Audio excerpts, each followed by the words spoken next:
Sisi wae. Assal- Assalamualaikum warahmatullahi wabarakatuh. Perkenalkan, kami dari kelompok 2 akan mempresentasikan hasil dari kelompok kami untuk skema proyek untuk kedepannya. Dengan saya sendiri, Abdul Fauzan. Yang kedua itu adalah Latif Akbar Maulana. Dan yang ketiga itu ada dia, Ayu Kartika Sari. Baik, di sini saya akan melanjutkan yang tadi. Sebentar.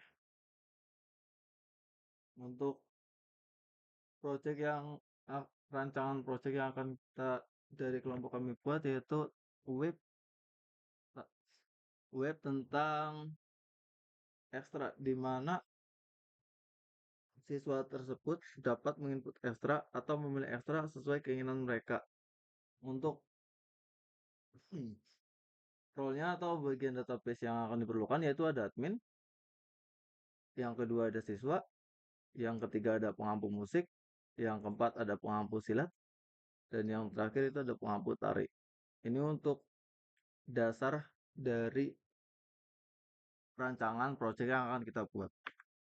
Untuk selanjutnya itu fitur-fitur yang akan digunakan pada web yang akan dibuat.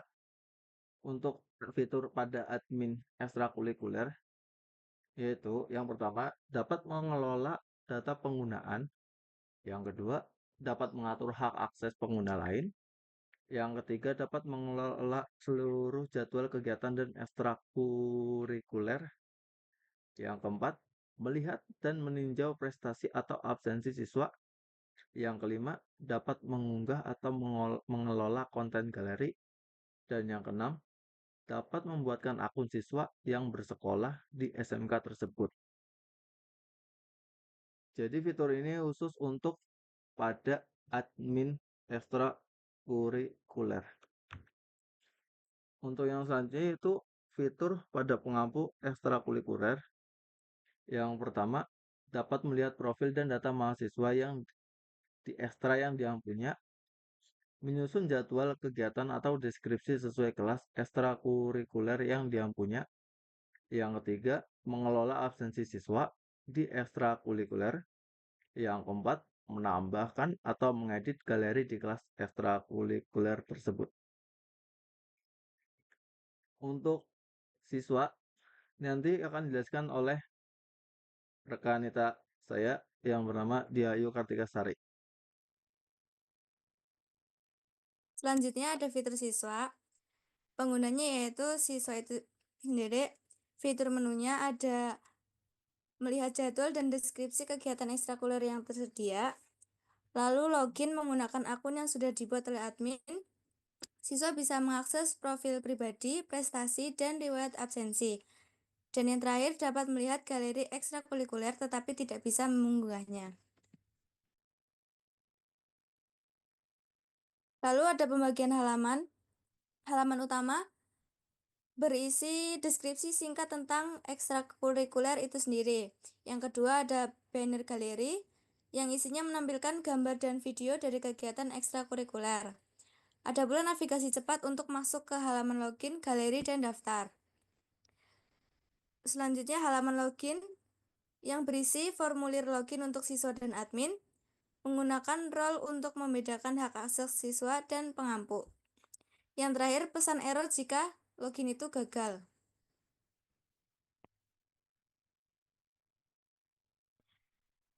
Halaman selanjutnya yaitu halaman dashboard.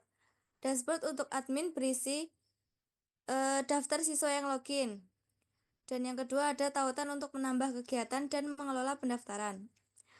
Halaman dashboard untuk siswa ada halaman profil untuk menampilkan informasi siswa itu sendiri dan tautan ke jadwal kegiatan dan pendaftaran ekstrakurikuler.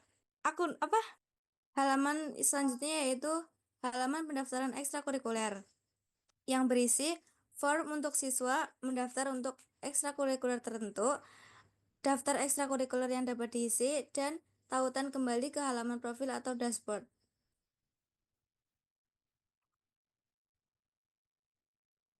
Selanjutnya ada halaman galeri yang berisikan menampilkan foto kegiatan ekstrakurikuler dan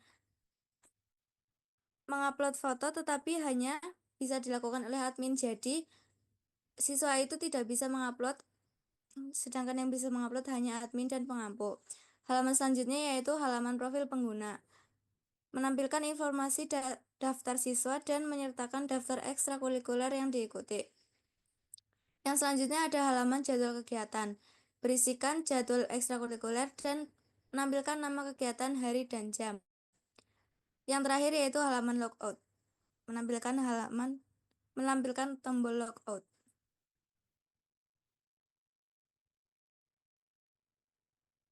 Oke, sekarang saya akan menjelaskan tentang alur berjalannya sistem website.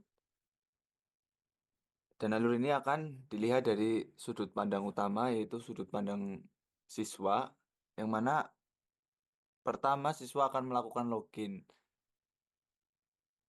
di mana loginnya menggunakan akun yang sudah dibuatkan oleh admin sebelumnya. Setelah login berhasil, maka akan masuk ke tampilan siswa. Nah, jika siswa belum terdaftar dalam ekstra, maka siswa akan memencet tombol daftar ekstrakurikuler. Nah, setelah memencet tombol tersebut, maka siswa akan masuk ke tampilan status kegiatan dan tombol untuk lihat jadwal, lihat absensi, dan lihat galeri. Nah, untuk melihat jadwal, lihat absensi, dan galeri tersebut, itu untuk ekstra spesifiknya, yang artinya galeri tersebut adalah isi galeri yang siswa itu ikuti, sama juga dengan jadwal dan absensi. Nah, yang kedua, pendaftaran ekstrakurikuler jika belum mendaftar. Langkah-langkah untuk mendaftar ekstra, pertama yaitu siswa memilih kegiatan. Nah, setelah itu sistem akan memberikan formulir pendaftaran. Siswa memilih ekstra apa yang mereka minati, setelah itu klik daftar. Nah, setelah klik daftar, otomatis akan kembali ke dashboard yang berisi tampilan status kegiatan dan tombol untuk lihat jadwal, lihat absensi, dan lihat galeri yang sudah saya jelaskan sebelumnya. Lanjut.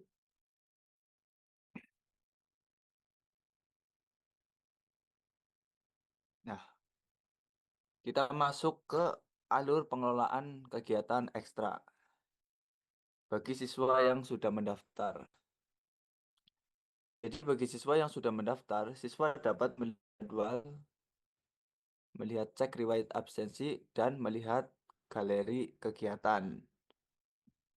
Dan untuk profil siswa, jika siswa mau, siswa bisa mengedit profil dan informasi di dalam akunnya.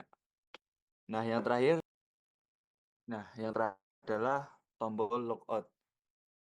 Di mana tombol logout ini akan berfungsi untuk keluar dari akun.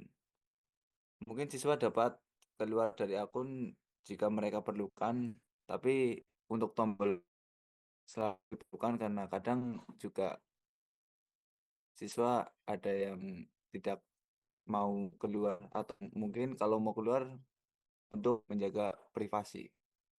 Terima kasih.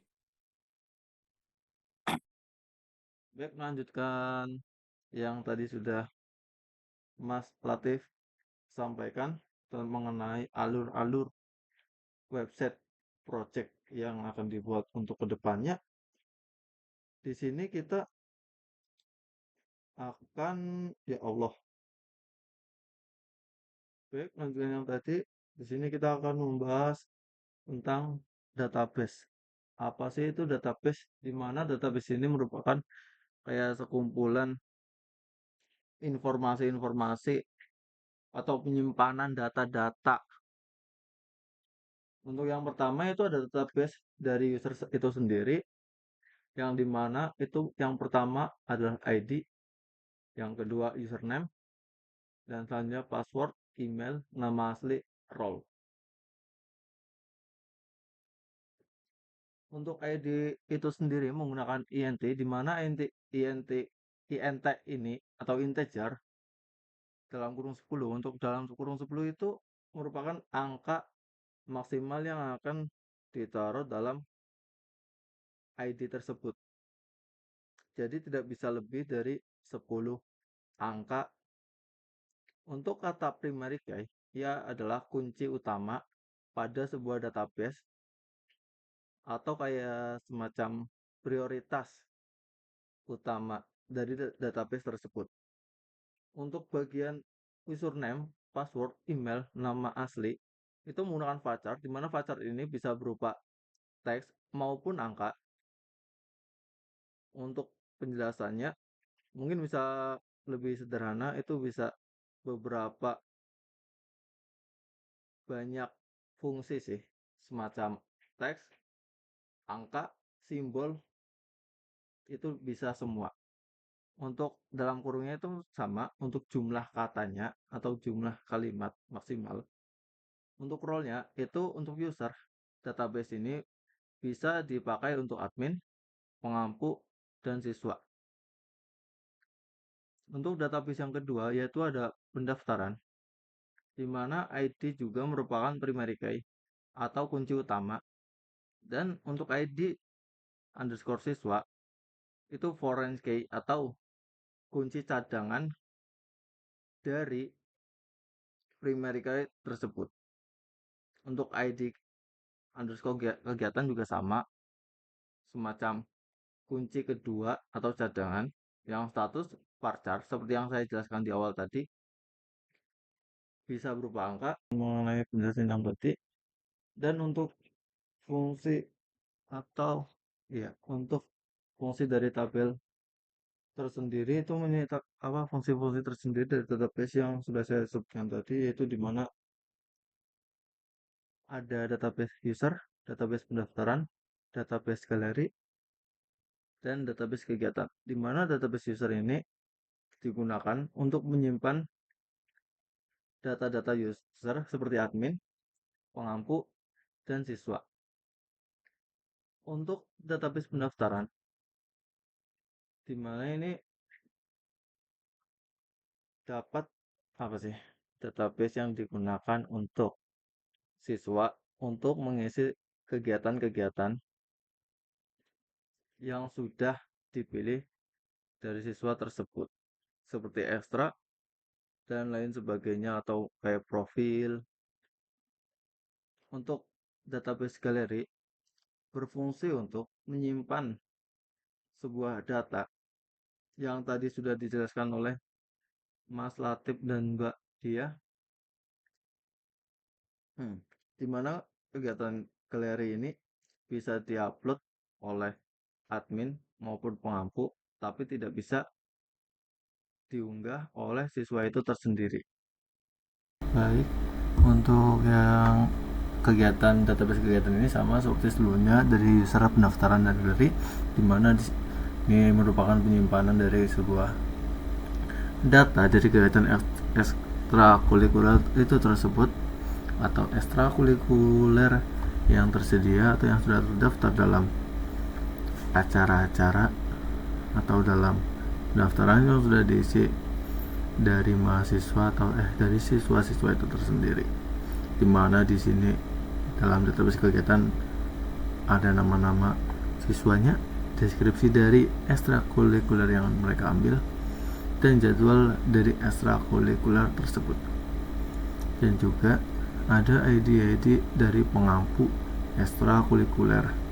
Mungkin sekian dari kelompok kami. Bila ada kesalahan, kami mohon maaf yang sebesar-besarnya. Assalamualaikum warahmatullahi wabarakatuh.